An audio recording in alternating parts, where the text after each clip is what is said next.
Hey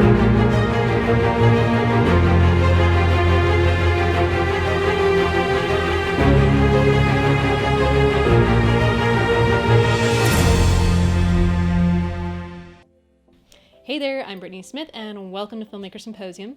So last tutorial I made a light diffuser stand out of PVC pipe.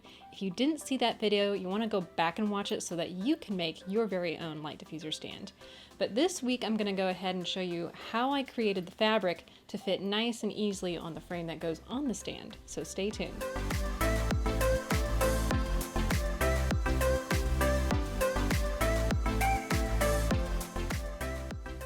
So the first thing we need to do is go over the supplies and tools that we'll need to make this project. The first thing that you'll need is the diffuser fabric. Now I particularly got diffuser fabric that is meant for light diffusion.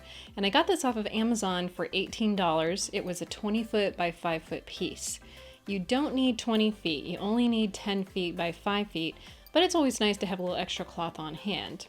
The other thing that you'll need is 3/4 inch Velcro that's hook and loop and that you can sew on. And I got this for $11 on Amazon. It comes in 2 different rolls with the 2 separate sides. The last thing that you'll need is polyester thread, and you can easily get this on Amazon as well. Now, if you need the links to these will be down in the description section below. The next thing we need to talk about are the tools. So we're going to need a sewing machine, scissors, and sewing pins. So if you have all these things, then you're set to go and we can get started.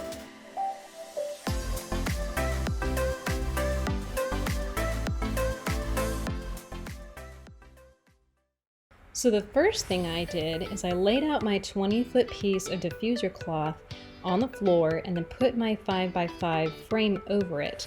Then I wrapped that diffuser cloth around my frame so that I could measure to see where I need to cut. So right here you can see me just drawing a line down beside the PVC pipe.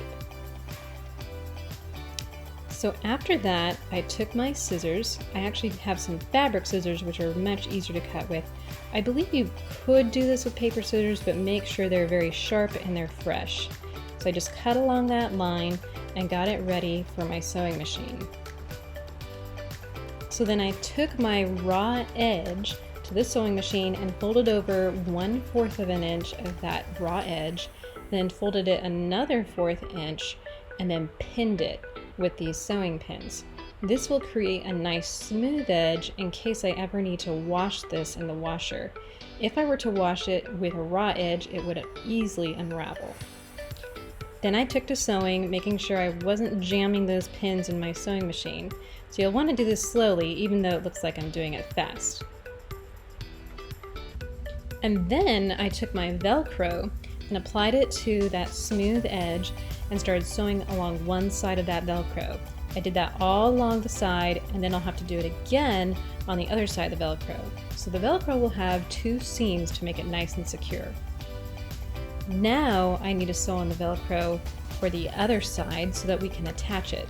So you want to sew on the opposite side of the diffuser cloth on the opposite end of the diffuser cloth. So the goal is to create one big tunnel with this Velcro. So if you have a hard time thinking of where the Velcro goes, try to think of a tunnel.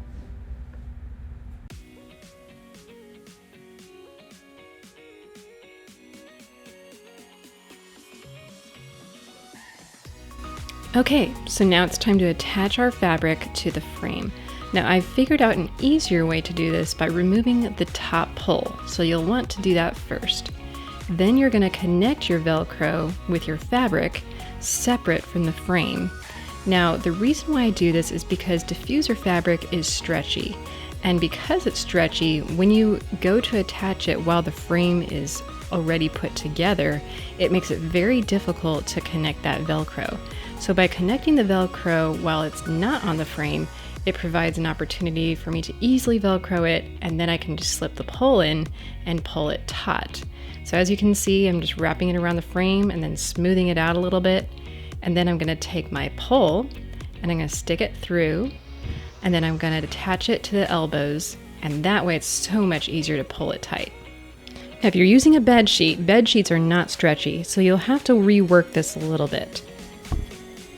And here is the finished product. Now you're ready to put it on the stand and put to good use.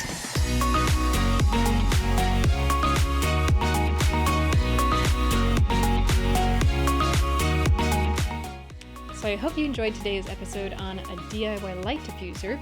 If you have any questions, be sure to let me know in the comment section below. And if you enjoyed this tutorial, be sure to like and subscribe so you don't miss future episodes. Thanks for watching, and I'll see you next time on Filmmaker Symposium.